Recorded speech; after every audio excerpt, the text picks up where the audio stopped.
the intro music. Da, da, da, da. Welcome everybody to DM World Cup 4 Hype. I am your host, Greek Indian from Greek TV. Today, joining me, we have Tommy the Pipes, Blue Rhino, and also the admin, one of the admins from the tournament, Kellen, is joining us as well. Kellen, how's it going today? Good, man. Good. Thanks for having me on. I'm excited to be able to join you guys' show, talk a little bit about, the whole tournament, DM World Cup, something that we put a lot of effort in and hope everybody has been enjoying so far. Tommy, how's it going today, my man? It's going well. It's going well. We saw you getting reps in, taking care of the cannons as you should. Yeah, and I have my daughter who's also watching the stream over here on the other side. So whenever I do something, you see me move my finger over here, it means I'm going to mute her because I'm about to say something in adult language. like earmuffs from old school, right? Oh, and a Bud Ice. There you go. Getting after it. Amen. Amen. All This right, is beers with Kellen, right? Or am I in the wrong chat? that's the late night show. Okay. All right, so today what we're doing, we're talking about the week 1 recap. Week 2 has kind of already been underway. We had a little week 2 drama that we're definitely going to cover. Got a little video clip for everybody. And then we're going to make week 2 predictions and go through all of it. So I'm going to go ahead and cover up Tommy here and pull up the bracket for a second. All right, first matchup was Dragon Star took down Back D 3-1, and Lon took down Boomstick 3-1.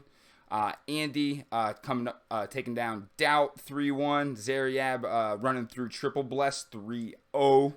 Favorite was in a game that me and Tommy casted, and while Polar definitely played strong and had a lot of army, Favorite is an absolute juggernaut right now, who's going up against Lyrics, who also won 3-0 against El Drago. And then in Group D, we had a couple of big upsets. Deadly Yeti taking down Tempo 3-1, which we had the honor of streaming, and Leaf being able to pull it out in a crucial Game 5 over Keller. In Group E, Vinchester took it down 3-2 over Camrat, and then Spring with the upset 3-1 over Wrath. In Group F, McGill took down Peon 3-0.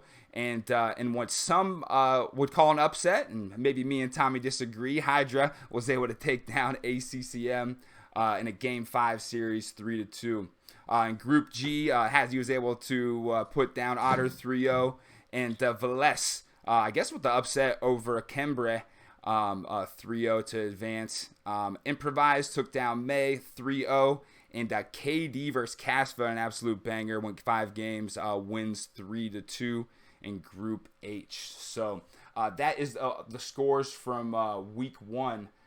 Any surprises, Kellen? Anything that shocked you? Anything that interested you? I would say first off, the Group A was the hardest one to call. You didn't really know who was going to be in shape there. Back T has a good history in playing deathmatch back on Voobly times. He hasn't really been playing DM at all on DE.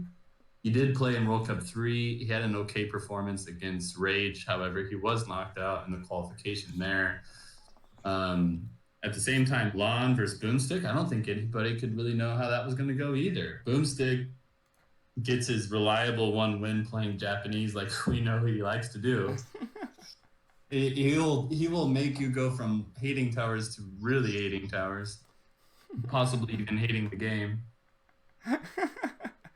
But other than that, Lon managed to take the series 3-1 against Boomstick. You know, the thing about these RM players like Dragon Star, Back, Lon, they are very hard to beat the longer the game goes. RM players, you know, if they get settled in and have a decent eco and everything going, then it's essentially a late game RM game for them. They have experience in that, and that's when it gets very difficult to play them. Tommy, you obviously got to cast 4 games with me this weekend. What was one of your favorite moments, or any of your famous moments from the games that we casted? I think we were very fortunate where we received several games that were jam-packed, filled with action. I think Yeti might have given us the best 2.5 minutes of deathmatch history. it was very exciting. It was very, that was just a fun to watch. Rec gave us a really fun game to watch. Favorite gave us a great performance to show what great players can really do in this game. And that's nothing to say bad about Polar. It's just to speak to how good Favorite One really is. I think that was what we took away from these games. Yeah, Favorite is playing his ass off right now. I obviously have many comments about the seeding, which we were talking smack about during the streams, and Favorite is gonna be a problem for the people in the top seeds. People better be watching his games to get a scouting report. He is absolutely coming after people. My favorite moment. Oh, go ahead, Kellen. Oh, sorry, I just want to interject a little bit there too. Favorite, we call him Roger in the Quindy team. He was actually knocked out last time. He was the top 16 seed, if I recall correctly, but was knocked out last World Cup in the qualification stage against Brew. Being knocked out in the qualification stage in a brutal last game where he accidentally deleted all of his castles at the beginning. That that sounds brutal. that left a lot of. Sounds like a new move, but okay. That's something me and Tommy would do. A lot to be desired. And I think he's trying to come back strong for this World Cup, so it's great to see. And I think also, Group D, it's fair to say that that's upset group. I mean, both, as you guys mentioned, both those games were sort of upsets. I think a lot of people thought that Keller would be able to beat Leaf. Leaf is known for not really putting a lot of effort into a tournament. And Deadly Yeti with the massive surprise. I don't think anybody would have put money on Yeti. And he not only beat Tempo, but he beat him bad. That was just pure, talent and good preparation on his part. Great performance from Yeti. The Discord was on fire with what? The only way that I think Cortical said something along the lines of the only way that Tempo was going to beat Yeti is if Tempo didn't show up. How disrespectful. Wow. That is hilarious. Yeah, my favorite. A lot of people thought that too. Yeah. My favorite moment was that game where Yeti. Me and Tommy called it the good thing about Yeti. He's gonna do a bunch of weird stuff that might throw people off. And the bad thing, try something new. Yeah, and the bad thing about Yeti is he's gonna do a bunch of weird stuff that might throw himself off. So when he went Seize the Mountain and went Spanish, and I literally was looking at an attack that Tempo was about to have, and all of a sudden you see just a fleet of cannon galleons come around and destroy Tempo's base before I even had time to click back. Apparently Tempo didn't see it either. So that was definitely my favorite moment of the match. So, all right. So that kind of rounds it up with week one. If you guys check out in the chat, we got the chat bot that's streaming the brackets and the seeding and everything like that. So feel free to check that out on your own time. So I wanted to spend most of the time in the stream talking about the week two predictions, but we had a little drama going on. So one of the week two games actually started yesterday. And it did not finish right away. And Kasva and May had some issues going on. Kasva came into the Discord last night to kind of talk to us what was happening and on my stream. And I have the video clip. Pulled up here. And let's just say there's a little choice language that might be used. So. I'm going to go ahead and drag this in. We're going to run the clip. Hopefully you can hear it out there all right. Oh, how's the Micromania going? I'm against Dragon Star next. Who is the Adam? Adam is May. No. I gotta grab a beer. It is not you. Did you play your game, Kasva? Fucking Adam. I win 2-1 and he picked Kilimanjaro. Then I say it is not on the map pool. Yep. And then we played Arahunswar and I got. Now he's saying I will talking admin. I don't want to play. Him. Wait, so you won 3-1? No, So it's 2-1 right now. First game I got. The second game he picked Kilimanjaro. We played. He won at Kilimanjaro, but then Kilimanjaro's not in the map pool. Yeah. Then I say it is not on the map pool. We need to so that play game doesn't count. a RAM match. He said okay. Then he picked Ara Hunsvar. I got Hunsvar too. Then he say I need to talk admins. I got he needs to talk to the Kilimanjaro. admin. Wait, can you use Huns as a home civ Zach, can you kick board? if it's already in game 1? Or no? Yeah, I think you can repeat Civ. I don't think there's a rule about that. Civilization. Oh, never mind. Repeat picking civs are not allowed. Then he insulted me. Might as well keep Liam too. Like, I mean, we could let Is Nilly around? The admin said, okay, two people need to check map pool. Second game is win for Adam. I said, okay, I won third game, 2-1. We need to continue. Then he insulted me. He said me, wait, fuck your pussy. Yeah, That's good. It says there's a rule that says respect and fair play. Every player must respect their opponent. Bad behavior will result in a warning or may lead to immediate disqualification. I don't like that rule. This is DM. You gotta talk shit. Then he said 5 times in the car, at home 30 times.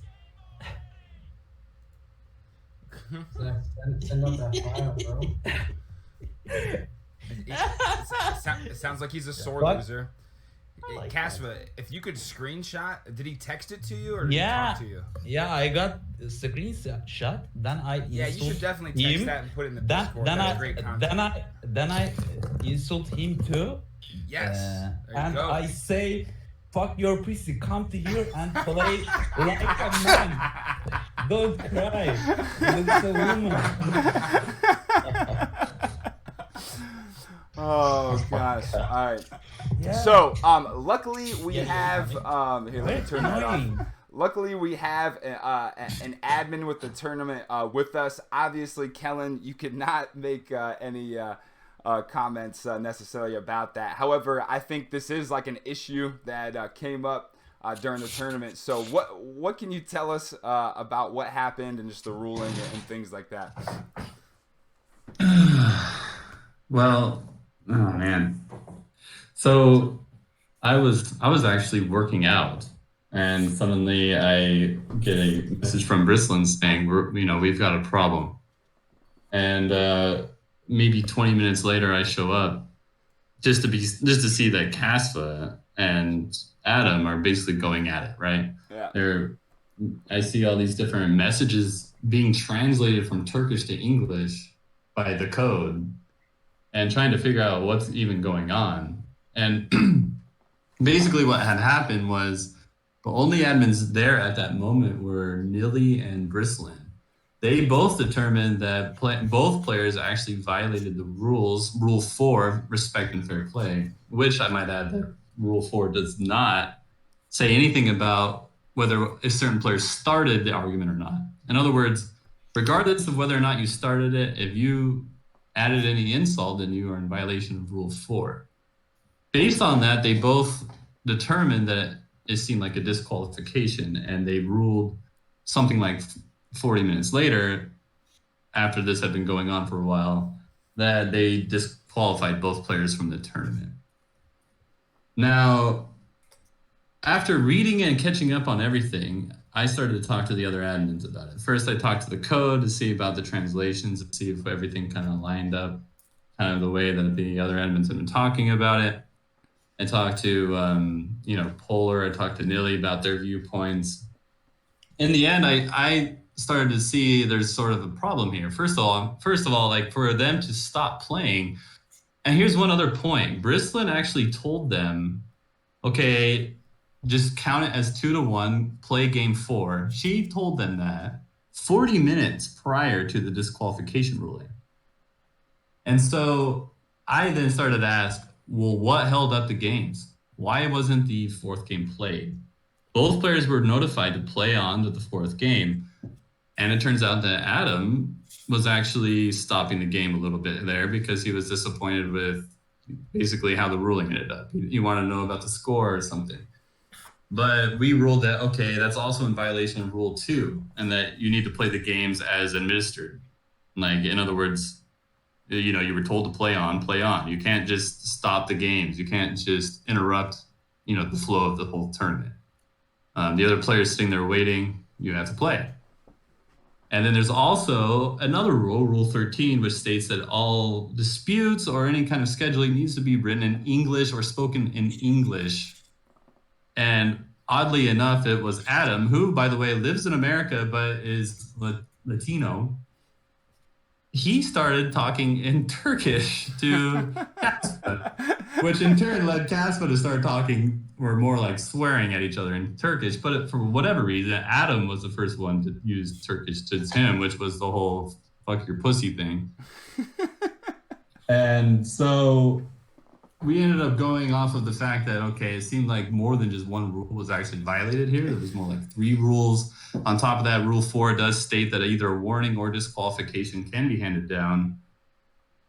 We ended up taking a vote on whether or not we can, after the fact, basically overrule a previous ruling. We voted on that and said, okay, that's going to be a new rule in World Cup. The admins with a majority vote can overrule a previous ruling that a subset of the admins made. In this case, we voted in that rule, and now we overruled that first ruling, and then took a vote on whether or not who should be disqualified and so forth. We determined that Adam is disqualified and Kasva will proceed through the tournament. I think I took one lesson away from that. Being an admin for these tournaments is absolutely difficult, and people need to learn how to act. Tommy, your thoughts on the whole situation? I kind of got lost. Can you repeat the story, please? Oh, man. Yeah, I think after I talked with Kasva more on my stream, he kind of was just done with it anyway. I think he was so upset, and I think he was streaming that he was just kind of out. So, tough way to obviously get knocked out of the tournament, but if we look at the pool here, I guess Improvise and KD are still going to play Kellen, but they're both going to advance regardless. No, Kasva can continue in the tournament. We overruled that both would be disqualified in favor of gotcha. Adam will be disqualified. Okay, so Adam's going to be disqualified. Kasva's still going to go. Okay, so that's good because it still makes people have something worth playing for there. So perfect. All right, so I'm sure there's drama like this every year, and while some people run from the drama, Greek TV is here to bring you all the juicy stuff. So we can go ahead and move on from that. Whoa, let's not for a second. Kudos to Greek TV for having the instant replay available to bring this drama front row seats. Okay, I felt like it was Team MZ, and this video just kind of fell into my lap, so I had to share it with the people. This is the stream of the people. Viewership went up 23% when we started showing that clip. Okay, we need more stuff like this. Okay, I was getting ready to say, why don't we just boot both those jokers? And I think we had 2 people go 3-2. Let them have a round against each other and have them move on. But I guess we're gonna let one of the guys survive, huh?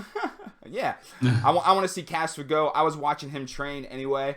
I think he ran through Zariab in a couple of games, so yeah, he's a heavy hitter. I still want to see him get after it. I personally don't care about shit talking. I know it's a rule, and it's probably the best rule for the tournament, but I'm a renegade like that. So are we taking action that he winds up talking shit in his next round? Because that would be funny. Yeah, Greek Sportsbook is coming soon. We're still working on all the details with that, but maybe I'll put a phone number to a payphone somewhere to take some action on some of these games.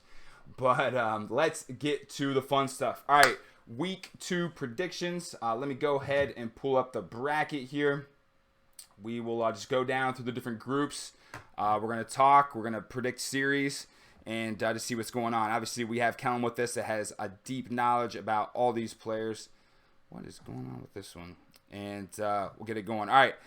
In Group A, in the winners side of the bracket, we got Dragonstar versus Lon. Kellen, thoughts on this matchup? Well, both of these players are traditionally RM heavy hit. Lon, maybe even a little bit more so than Dragonstar. I think Dragonstar is more of a recent, up and coming RM player, but also a deathmatch player. He's played more deathmatch than Lon has in the recent, past even year, I would say. But I think Lon makes a natural deathmatch player. I really think this series is probably going to get drawn out. It's going to be tough, and I don't know if it's really that predictable, but if I had to give the edge to someone, I would say Dragonstar. Seems like a real snooze fest, huh? Can't wait to watch that one. Tom, are you making a prediction on the series? I predict that I will not probably watch more than 2 minutes of it. No offense to both players. It just does not seem like it will be fun. However, if Lon does go goth, I will watch his goth because he has a real nasty Huskarl goth, and I would like to see how Dragonstar handles that. And I do think that watching Dragonstar when he played Rekt, I feel like Rekt had him in the Kuman's War, where there was a time where if Rekt would have just sent everything in at once, I think he would have beat him. I don't know if you guys all remember that game in Coming's tournament, but he had Dragonstar. And I would be interested to see, because Lon does appear that he can start fast if he wants to, but if he's going to start slow with Dragonstar, it is not going to be good. I tend to agree with Kellen. I'm taking Dragonstar 3-2 in that matchup. And I also agree with Tommy that there'll be little viewing on my part of probably a 4.5 hour marathon of a game of a series. Yeah, the series could definitely go drawn out. Both of them love their late game. They're going to want to they're going to want to play these out. There might be a couple games that end up being down to the last tree. It's going to be hard to say, but we'll see. Fighting to the last man. All right, in the elimination side of the bracket, loser goes home. We got Bacti versus, a man that's true to our heart, me and Tommy, Boomstick. Kellen, thoughts on this matchup? Well, this is a classic DMer versus armor matchup, similar to the previous week where Boomstick played against Lon. Only this time, I think Boomstick has a better chance. I don't think Bacti is very well, in shape in DM. I don't know if he really cares a whole lot about playing DM at the moment. He has a lot of other things going on. Boomstick, on the other hand, he has continued to improve quite rapidly throughout the past year or so. And, I really enjoy watching Boomstick play. I think he's a smart player. He has a little bit of a different style than most. But overall, I want to give the edge to Boomstick. I really would like to see Boomstick move through this tournament, as an admin, I have to be impartial. But as, just as a fan, I'm kind of rooting for Boomstick on this one. Tommy, are you going to roll with the member of the fam, or are you going to sell us out and go with Bacti? Come on. Boom all the way. I think this is going to go 3-2. I think this will be a nail-biter. I don't think that Boomstick likes to go lights fight in the distance. I think that he likes pressure. I think that if he puts pressure on him, he will beat him. Rekt was able to beat this guy through some strong pressure. So hopefully I think he will beat him. I think the one way to get at Boomstick is to rush him early, and going against an RM guy, I just don't see them bringing the heat. And so I think Boom is, even though he plays DM, he is stubborn and not afraid to draw out a long game. And he's definitely more polished DM overall. I'm going to take, if I could take Boom 5-0, I would, but I'm going to go Boom 3-0 instead. Mm-hmm. Whoa. Are you two keeping track of your prediction results to see who's more accurate at the end of the day, or? I should be writing them down. I need an assistant. Mm-hmm. That could be kind of fun. Well, we do have this recording, right? So yeah, we do have the recording. We'll go back and watch it later because we need to go back and watch all the places that we screwed up in this first week. Week 2, we're going to be holding people to the fire, right? And some of your predictions too, Kellen, if they don't come true, we're going to see where you went wrong. All right, next matchup looks like we're looking at freaking Andy versus Zariab. This is a match between a couple of heavy hitters right here. Kellen, thoughts on Andy versus Zariab? Andy, he's been a quick to rise deathmatch player. He very confident, let's say, about how he plays. He believes that he should be like a top 8 level player. And sometimes you see flashes of that out of him. I think he could be a really great player if he keeps working on his game. He needs to maybe change a few things here and there, but I think I definitely expect freaking Andy to go pretty far. Zariab, though, he's an old Quindy player. He's been on our team for a couple years now. However, he also was inactive for well over a year until recently. He's been trying to get his game back. He, I think, just finally climbed back over 2K on the DM1v1 ladder. But I don't know if it's going to be enough this time. My prediction would probably be for 3-1 for Andy. Wow. Now, Tommy, word on the street is that freaking Andy is not really focused too much on the matchup because he's been busy hanging out in Canada selling Canadians lemons and then running away. So do you think that freaking Andy's going to be able to take out Zariab, who is obviously a tough matchup, or do you think the German can get it done? So I believe he's Austrian, actually. Austrian? I apologize. Yeah. His family used to sing him Edelweiss before he would go to sleep every night. So that's how I know. So I do believe like that Andy can beat Zariab. The problem I have saying it, because I do think he will beat him, but Zariab, I remember from HD, and he was just dominant. So it's like to watch a guy that you thought was always the best player in the world for like 2 years to say, oh, he's going to lose in the next round. It just seems like it's an oxymoron. Is it possible that both of them will find their way into the tournament, Kellen? Because I'm not really sure how the whole seeding thing works. But the way it works is a double elimination bracket, and the last 2 to survive this bracket will move on. So even if freaking Andy beats Zariab will then go down and play the winner of Doubt and Triple Bless. And if he were to win there, he would then move on to the final stage. So I'm going to make a prediction that this game matters just for bragging rights, but I do believe that both of them will wind up going on anyway. All right, I am actually going to take Zariab 3-2 in this matchup. Ooh. I've seen him training a lot recently. I haven't seen freaking Andy in the Discord too much training recently. Maybe he's been doing it and hasn't been in there. But yeah, I think Zariab's been on a streak of just playing against a bunch of people, 1v1s nonstop. He's been training with me. And wait, Joro's here? He's been training with me. I've been doing 3-minute games. So yeah, this is the first one that we disagree on. I'm taking Zariab 3-2.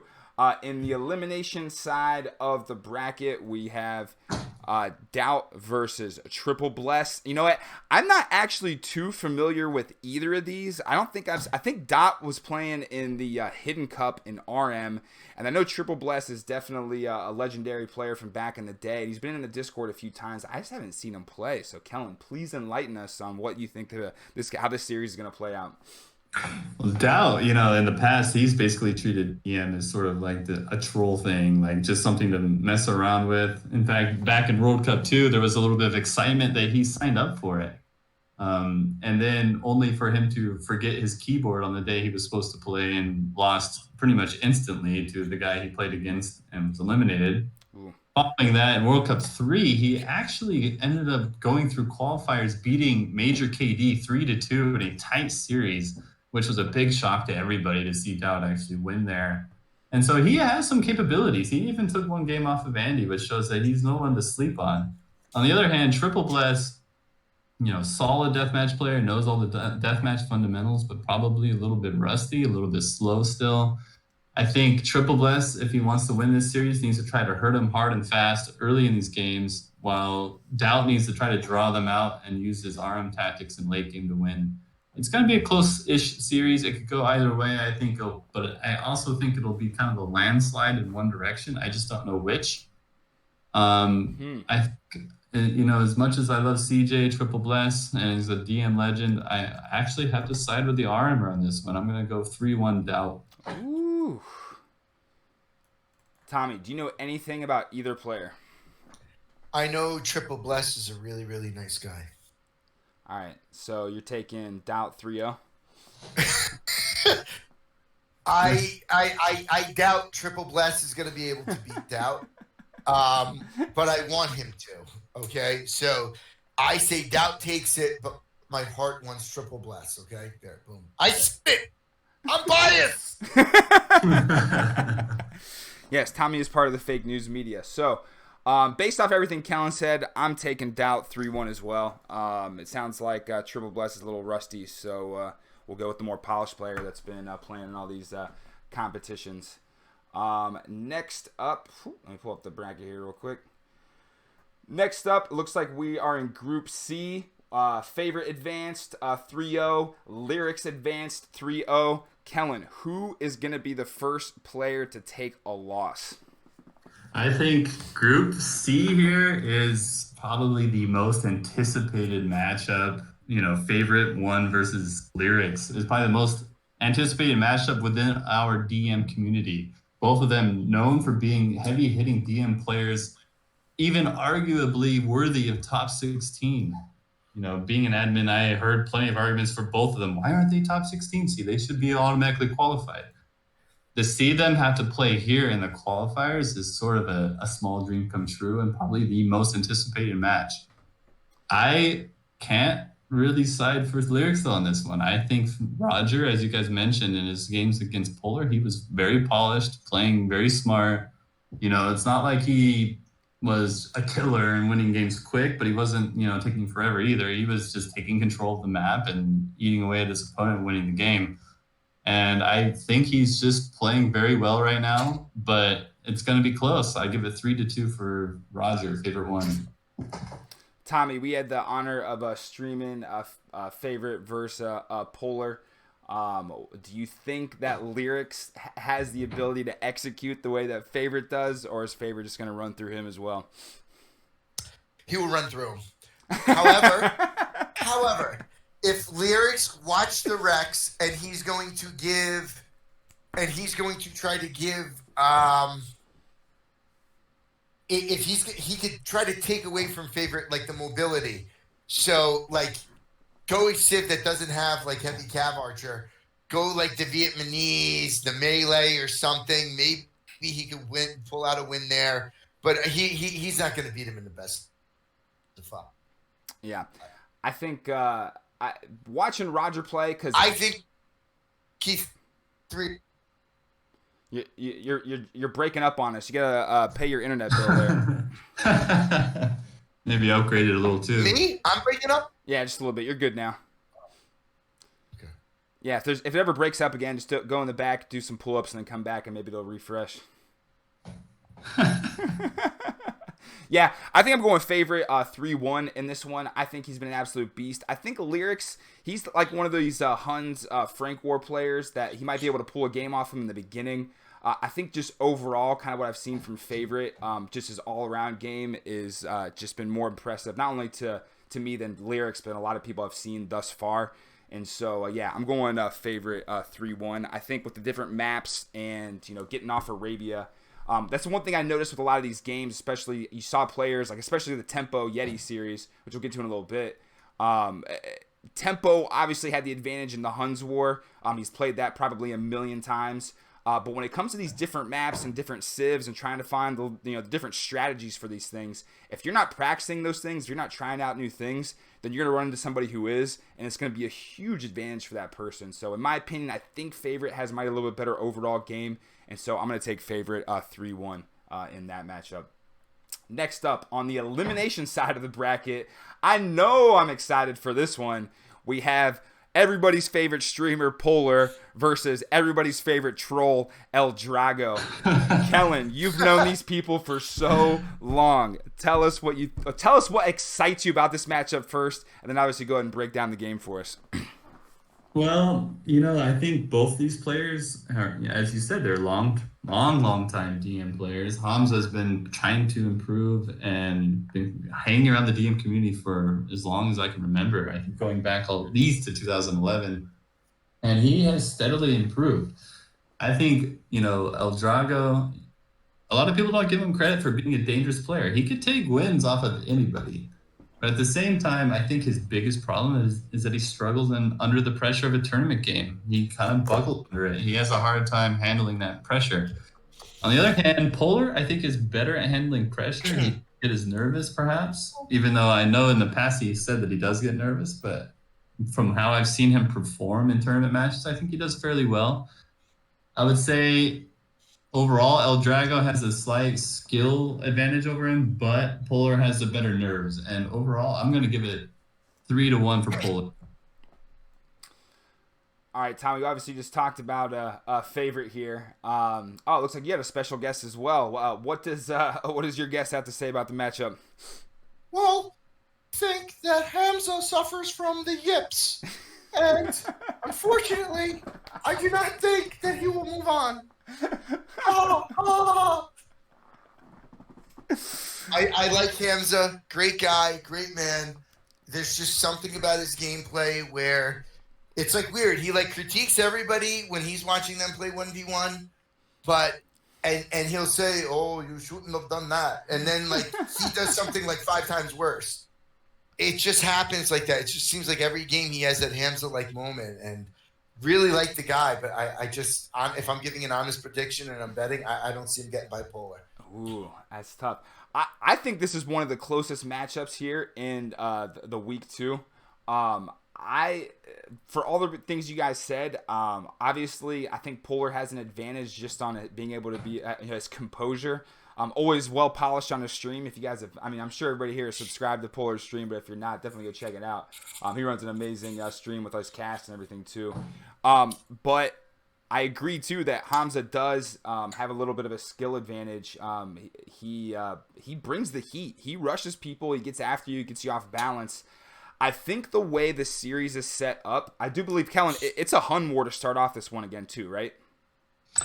Or it's week 2 different? It's actually a Magyar war for them. Magyar war. Oh.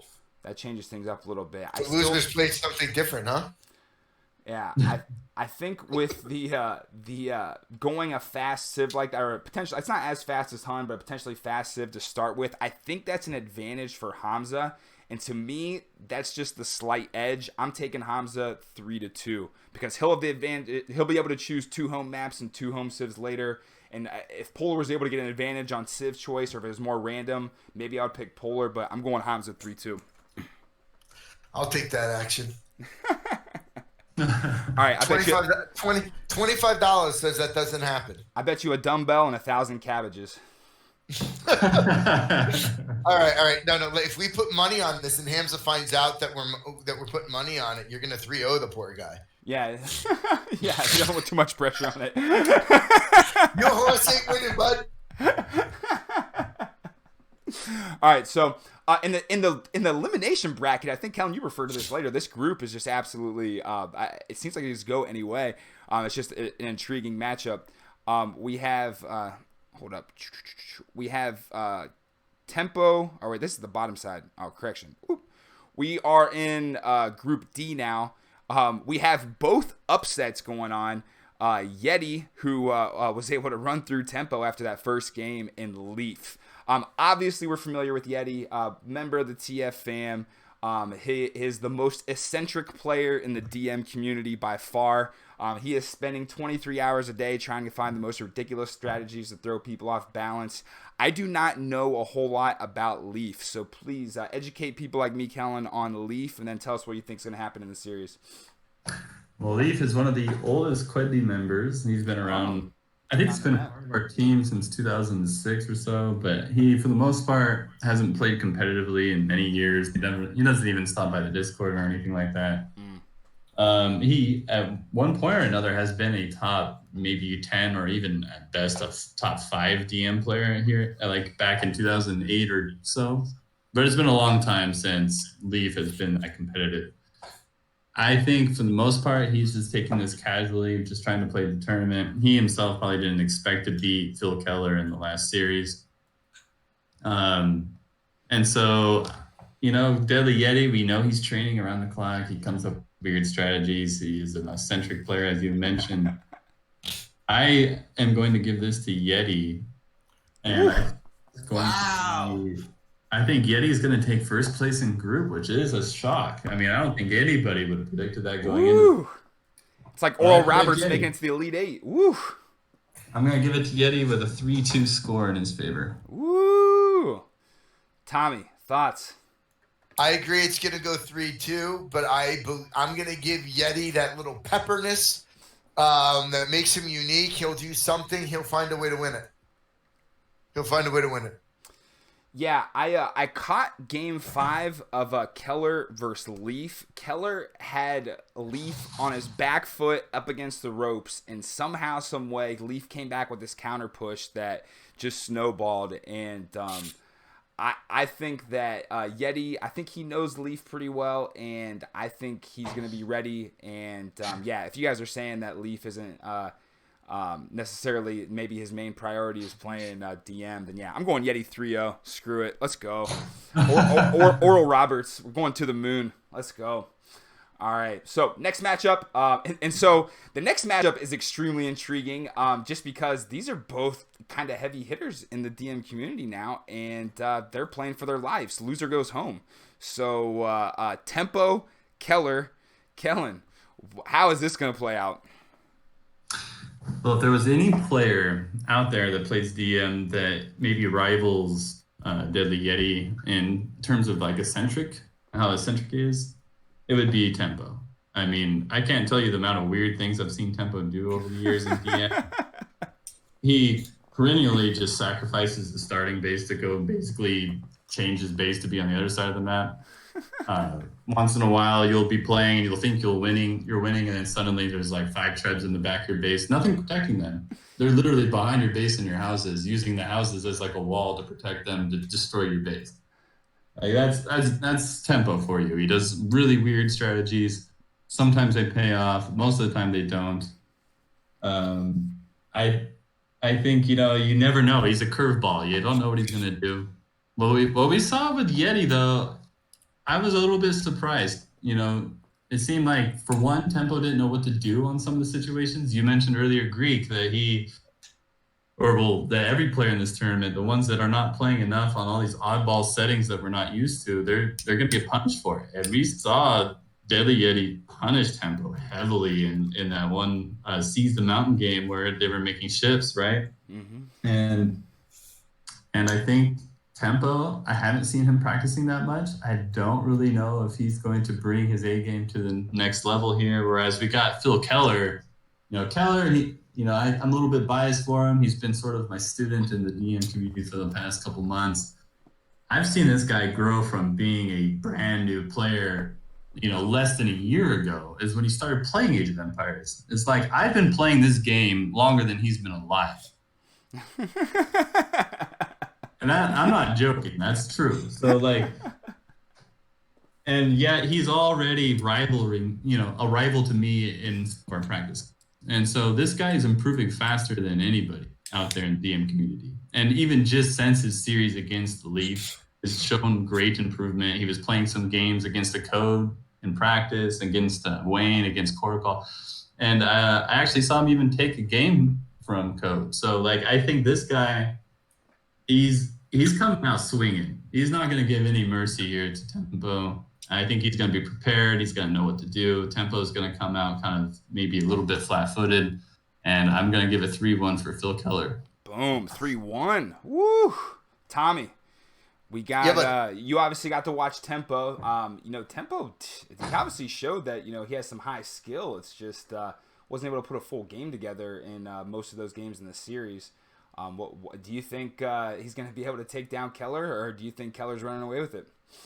Yeah, I think Keller 3-0s him. I think that his Hun War, I think his Hun War was beatable. And what I mean by Hun War, I mean his start, or as some others viewers may say, their start.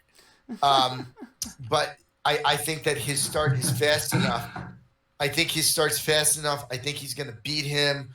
I mean, Yeti slipped a villager on him in the back, like on the side of his base, like a noob. I mean, let's just get this guy out of the tournament already, all right? If you want to see the clip of Tommy commentating the epic upset of Yeti over Tempo, go to the videos, look up number 44, Yeti over number 20, Tempo. I'm going Keller 3-2 in this one. I think 3-2. He's gonna thump him. I think both players got thrown off. I think Keller was extremely frustrated after he lost that match. I think Tempo got thrown off. He thought he probably was going to walk through a lower seed in the tournament. Had no idea what Yeti was about to bring to him. And I think Tempo's going to come back fired up. But to Kellen's point earlier, I don't think Tempo's necessarily... He might be fired up like emotionally, but it's part of putting the work in. I've been following Tempo's stream, been playing a lot of RMs, so I know Keller's been training hard after he lost, and he's been fired up. Not only does the Keller have the emotional side behind him, but I think he's been putting in the work. So I think Tempo has been playing for so long, you can't underestimate how good this guy is. But I think one advantage, now that I know that Keller's been playing so recently, being more used to DE rather than going through, back on the game when it was a freaking disc to where it is now. I think Keller will be able to adapt to all the different settings and maps and civilizations better than someone like Tempo is probably just used to playing, a million games of Frank Warren, Hun War, and stuff like that. So, yeah, I think it's going to be a closer than the experts think. We're going Keller 3-2, though. I got 25 that says he does it in 3. All right, 25 cabbages? All right. No, I prefer to deal with different kinds of greens, but just say... Hey, you seen me stream poker. I'm afraid to not throw down some money. I got $15 on the Grizzlies and the Cavaliers tonight if anybody follows the NBA. But back to DM World Cup 4. Next matchup, we have Vinchester versus Spring. I don't know too much about either player. I know Spring's got a channel. He does some RM here and there. He obviously played well against Wrath in the first round. I know literally nothing about Vinchester. Kellen, educate me, please. Vinchester, he has a checkered past. Bless you, Tommy. Thank you. He has a checkered past in the DM community. Back in DM World Cup 1, actually prior to DM World Cup 1, he was like a big rising player in the RM scene. He even beat Viper in the finals of the RM 1v1 tournament back then. Very young player. He started playing a lot of DM, and I remember he was in World Cup 1. He actually matched up against me, and the game went down to like 3. I think it was 3-1 for me, but it was so close. It could have easily gone 2-2 in the last game. It was, he was a fantastic player and just growing a lot back in 2015-16. Ended up going on to win the silver bracket against Rubenstock. Went all the way to the final game in a best of 11, winning 6-5, which was, impressive. However, since that time, in World Cup 2, Vinchester didn't have a very good showing. Ended up losing, I think, just the first 2 matches that he played.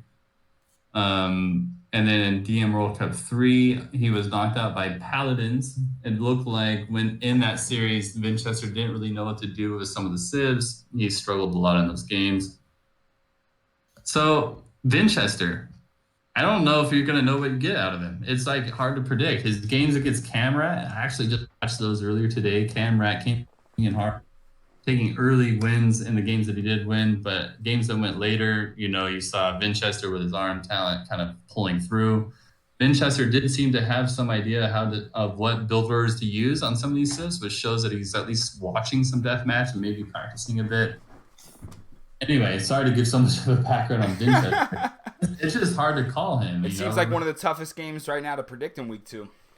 I think when it came to even just seeding him, it was really hard. You could have put him at 40 or you could have put him at 15. It's just he's a difficult person to seed. Spring is similar in the sense that he's had a good run in DM at different times in the past, but the thing about Spring is he's a little bit stubborn. He doesn't want to play very meta on a lot of civs. He'll just joke around about why would you play that map? Screw this or whatever, and just kind of troll or something. So whether or not he actually puts any work in and prepares for this match, I kind of doubt he will. I'm going to give this one 3-2 for Winchester. Boom. No, actually, sorry, 3-1, actually. 3-1 for Winchester. Okay. Tommy, it sounds like both of these guys play a RM. So what are you going to be doing instead of watching this matchup? Right. I have to abstain from predicting this series because I've betted this to be one of the worst watched TVs ever. I just don't think that it's going to be a fun series to watch. I hope they prove me wrong, and I know nothing about them, so I will just defer to Kellen's 3-1. I got to say, even though they're both RMers, Spring is not a guy to play like an RM. You watch him play DM and you think he's just an old school HD level DMer that just likes to make a fat army and micro his onagers a lot. He'll make like 40 siege onagers and micro them so much that it's annoying, right? It's really hard to get to them within units. I think he's going to make this series kind of fun to watch, actually. He's going to go for just bulldozing Winchester every game. I just don't think he's going to be able to do it. Gotcha. All right, so I know nothing about each player either. Winchester's the highest seed. Not that the seeding necessarily matters, just like any tournament. So I'm just gonna go Winchester 3-2, but I will actually try to watch it because I do want to learn a little bit more about each of the players. Let's move down to the elimination side of the bracket. We have Camrat versus Wrath. Whoop. Wraith, actually. Wraith? Okay, Wraith. I apologize. So, I don't know a whole lot about each of these players either. So, what are you looking forward to in this matchup, Kellen? Well, Camera, he's one of the Valhalla players. Slowly, DM community. He played in the DM Rising Star 3. He played in both of the Valhalla DM 1v1 tournaments. He's actually now broken through 1800. I'm not sure if he's sitting at 1800 currently, but he's got somewhere as far as maybe 1850. I've seen him even take a couple big games against good players. I think he's also improving very quickly like Keller. Another fun fact is he's, I think, the youngest DM player that's relevant in terms of skill. I think he's 14 years old. Correct me if I'm wrong. Oh, really? So I've definitely been playing longer than he's been alive. And I think he has a lot of potential there. I think he's, on a really nice upward trajectory. Seems to have a good feel for the game. Wraith, well-rounded player, but a bit on the slow side. I think he's going to struggle here a little bit, but he, at the same time, has the background of a good DM player. He plays a lot with lyrics. I think, it's such a close series with those two, but I gotta give it to Camera. I think 3-2 for Camera. Ooh, calling for the upset. Tommy, are you going for the upset too, or are you going to be a square and take the favorite? Oh, yeah, let me tell you something, Greekian. I don't vote for anyone that calls himself a rat. Okay? That's it. That's it. Get him out of here. All right, Tommy's going with Wrath. I'm going to go Wraith. I'm going to go with Wraith as well. I don't know either player. I'm just going with the higher seed. So, Kellen's showing the cojones in that one and going with the upset. I like it. All right, now we're going down to, looks like Group F. Am I right here? Group F, we have, somebody true to our heart here. Wrecked trying to upset McGill. I obviously played Wrecked tons of games where he used to save me back on HD. He's been continuing to improve over the years. I know he's been pretty focused, trying to get better. He hasn't had as much time to practice as he is with obviously the rest of his life going on. But I know he's definitely focused and competitive and well-rounded game. He used to play CBA a lot, and then he played RM, and now he transitioned over to DM. I know absolutely nothing about Miguel. So, Kellen, please give some insight here. Miguel's actually kind of an old friend of mine, a Brazilian RM player. Him and I were teamed up actually back in Forest Coming in 2013-14. It was the $120,000 tournament. We were both on L-Clan team. Ooh. As him and I became friends. He actually started playing DM, and shortly thereafter right after that, he competed in the Uprising, a big DM team game tournament we did back then. And his team went to the finals against my team, where we narrowly beat them 6-4. Back then, he was a big rising force in DM. And he even had a very good performance in World Cup 1. Since that time, I think he ended up doing okay-ish in World Cup 2 and then not so okay-ish in World Cup 3, if I recall correctly. World Cup 2, though, he did knock out even Tato. He beat Tato 3-2 in the loser bracket. And as you may recall, in the very next year, Tato ended up going all the way to 4th place in World Cup 3. Oh. So Miguel is a force to be reckoned with if he puts the time and energy, even just a little bit of time and energy, into DM. On the other hand, as you said, Hydra, he was actually my student in DM here just about a year ago. There was a trainee tournament that KD put on. He was my trainee. We kind of nicknamed him the Prodigy. We called him that for a while. He was improving very quickly, but time, kind of ran out for him. He has a lot of other things going on. I think this is going to be an extremely tight series. Like, similar to the other one, it's so hard to call this one. I think in some ways the games are going to feel very similar to how it felt with Hydra versus ACCM. ACCM being another, top RM player who's also pretty good in DM. It's going to be similar feel to that, I think. And I think I'm gonna give the edge to Hydra 3-2. Woo. Tommy, obviously me, you, and what used to be Wrecked is now Hydra spilled many blood together on battlefields, on HD and DE together. Obviously, since this is Greek TV and we're talking about the drama, the schism of OG is something that you went through as well, but now you've come back around to show love for him. So tell us your just thoughts about just not only the matchup but everything else involved. So I have some concerns.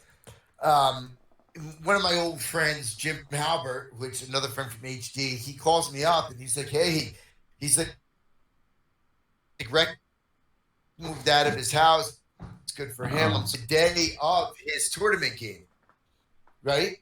Oh, really? So, yeah.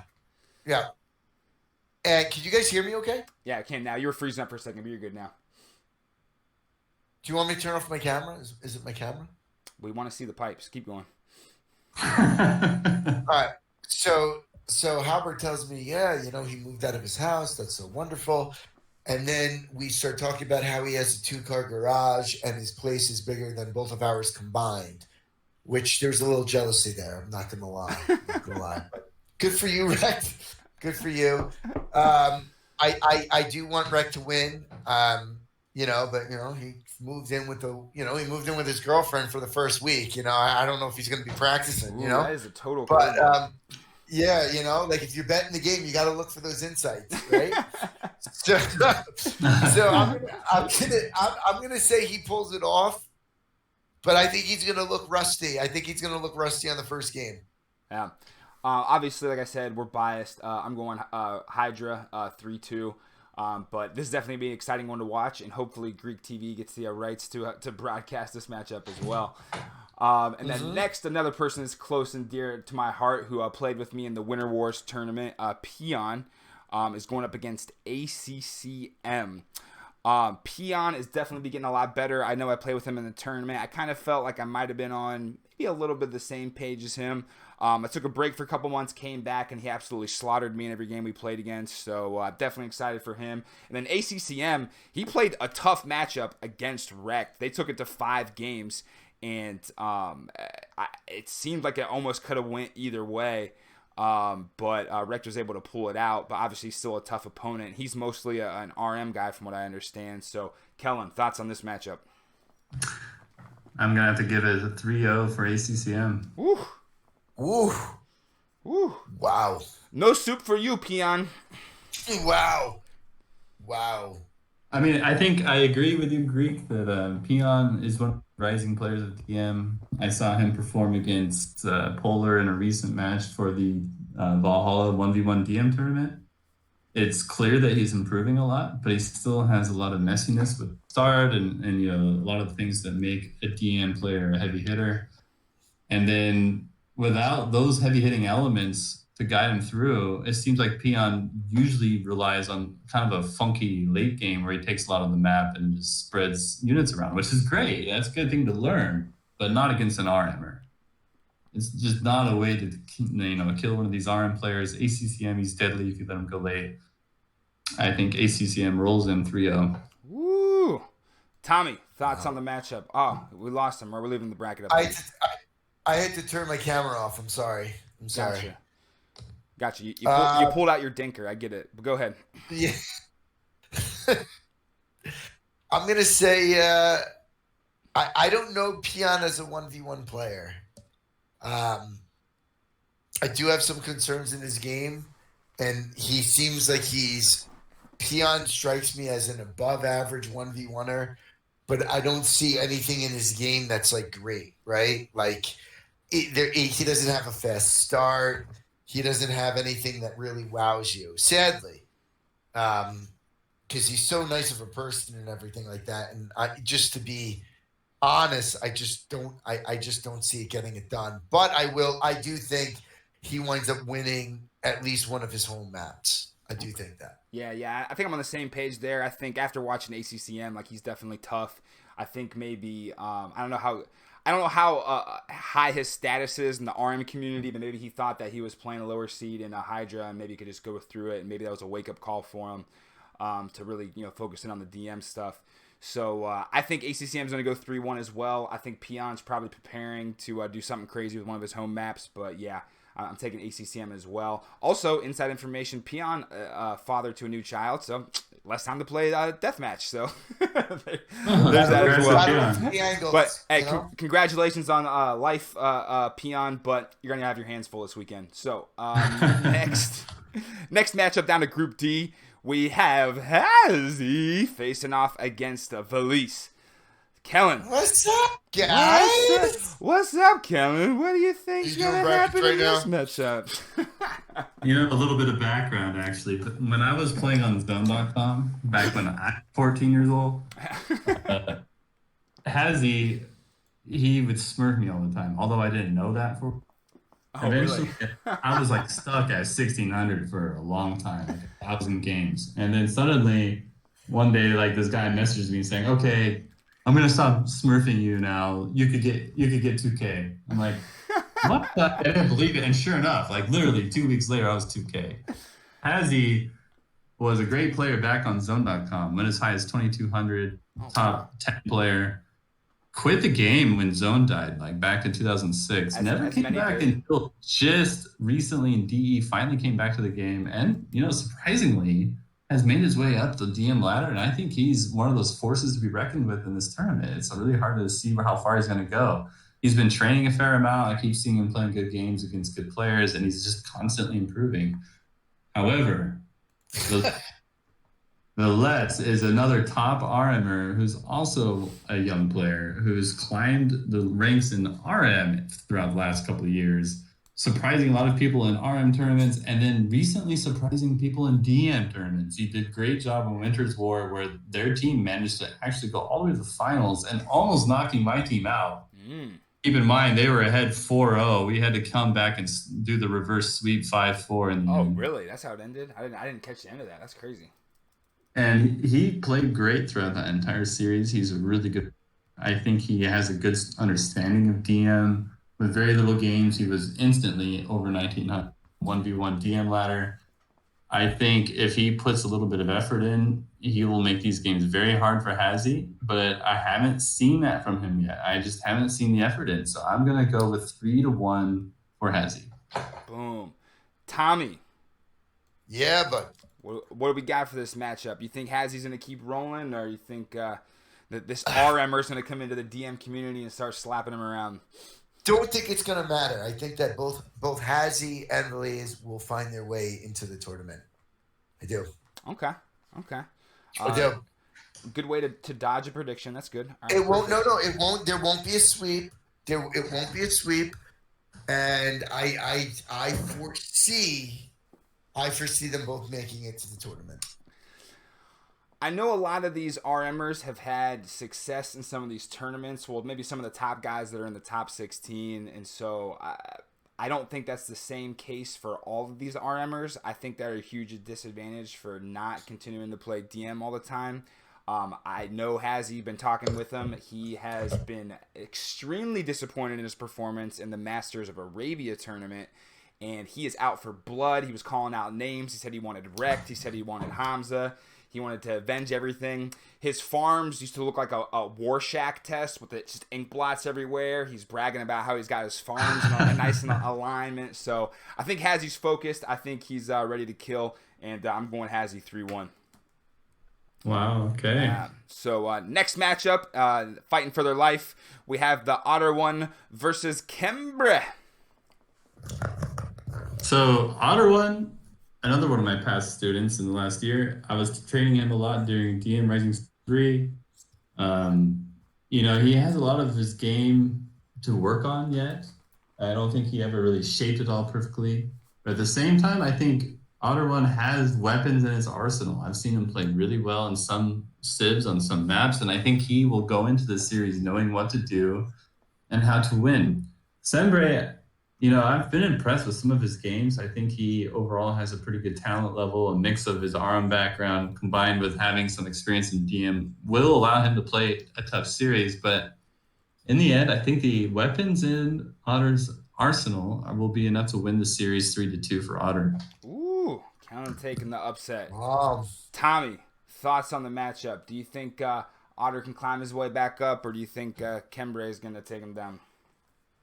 I think that if God could give Moses the power to open the Red Sea, then sure, he could give Otter the power to win 3 games. Okay? I like Otter. I think Otter's a great guy. I would love to see Otter pull this upset off. Okay? I'm partial to him. I think he's really a great guy. But if I was betting money on this game, I would be betting against him, even though I would reluctantly do so because he's such a nice guy.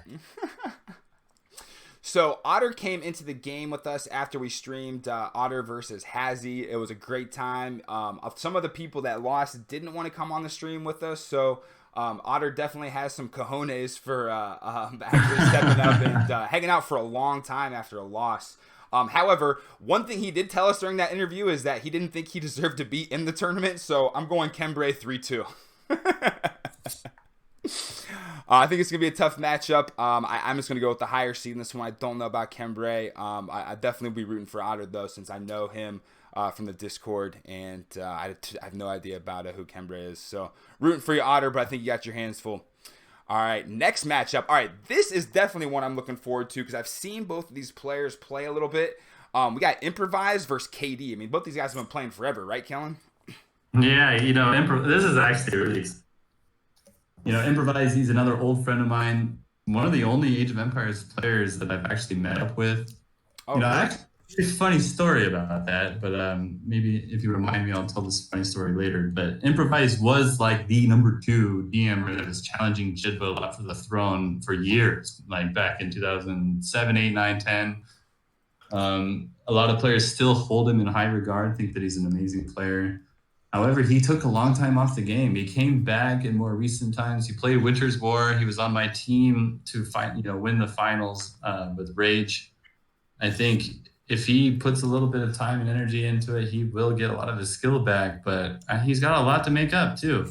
KD, on the other hand, has just been kind of that solid player, never great, but never bad.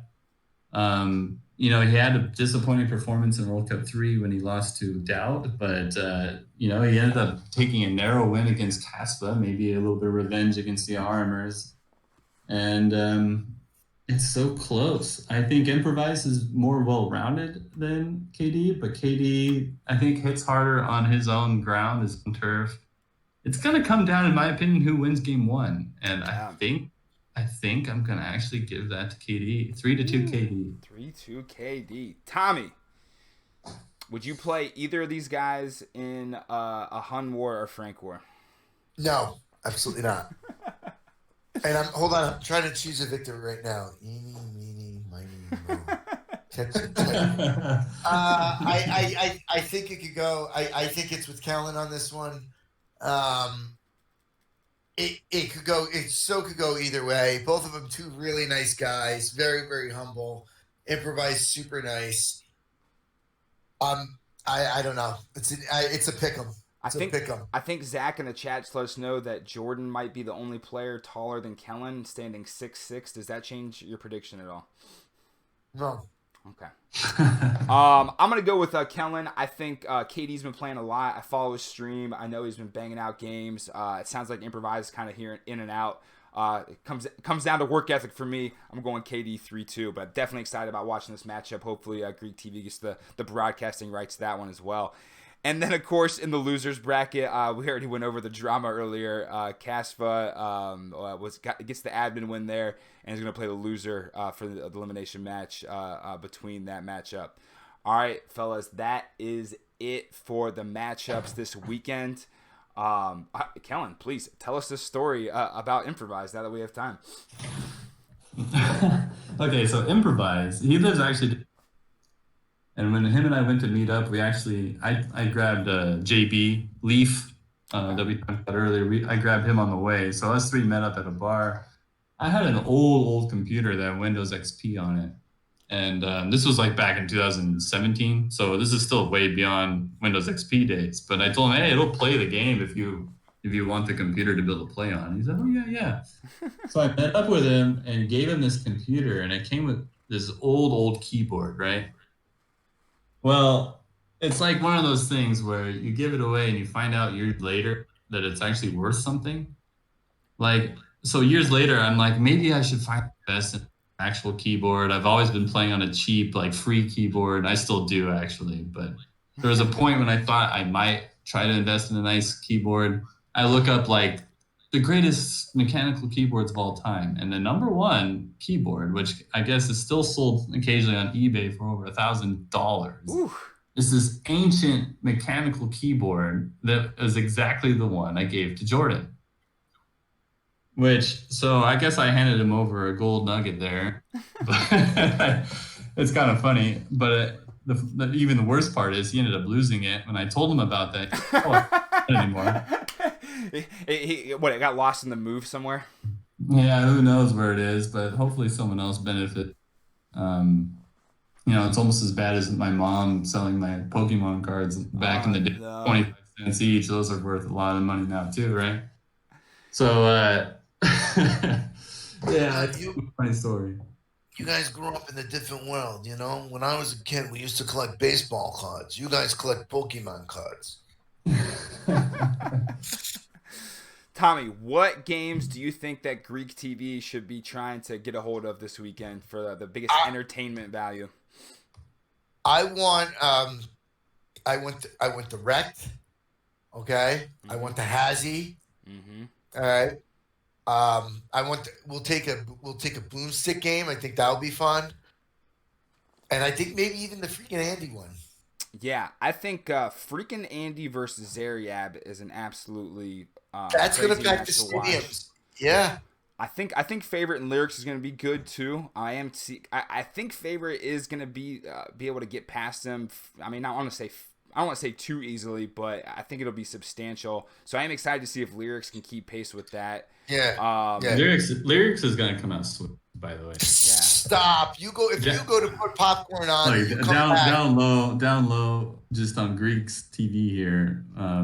Lyrics is training secretly quite a lot. Ooh, okay. He's got one eye on the Twitch, one eye training. So, all right, that one's going to be a big one. And then Improvise versus KD, I think, is going to be an absolute banger as well.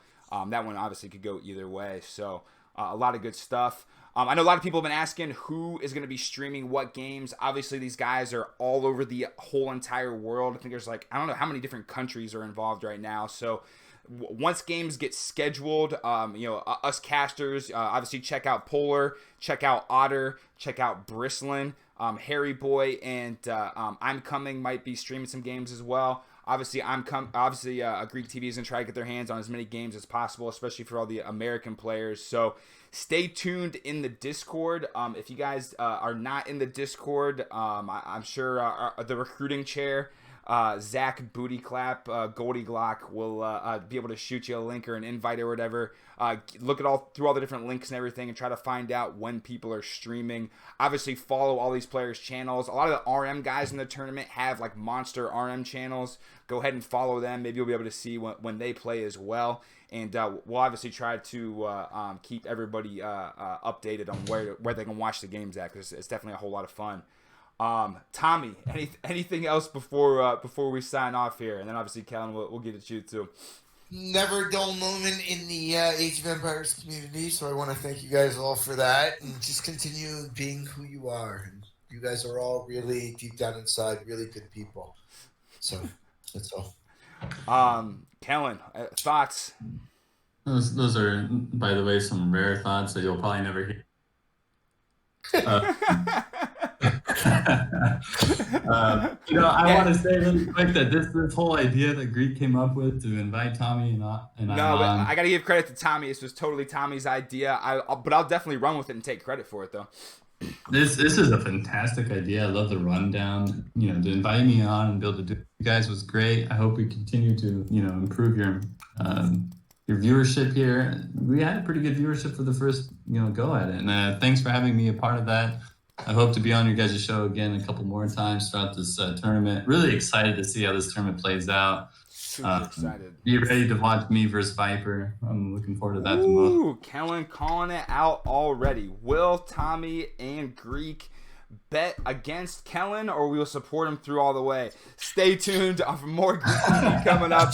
Obviously, everybody, thanks for watching. A bunch of kinks, technical difficulties at the beginning. We'll get that crap worked out in the future. My OBS just is acting like Steam right now. It's on some fucking bullshit. So we'll figure it out. Throw me a follow. We got poker, we got beat making going on throughout the week, and then obviously whenever these DM games are popping up for a DM World Cup 4, I'm going to stream as many as I possibly can, and we'll continue to give you an entertaining event to watch. So again, thank you everybody for coming out. Tommy, thank you very much always for your personality and scholarly insight. And Kellen, obviously being an admin, thanks for just helping put the whole damn tournament together, dealing with the nonsense like we saw earlier, which there will be a highlight put up in Greek TV to watch that name calling again. And obviously, thanks for coming on, and hopefully you get to come back in the future and break down these games for us. So everybody, Greek TV signing off. DM World Cup 4, $10,000 prize pool on the line. Stay tuned this weekend. Be updated in the Discord for all the games going on. Have a good one.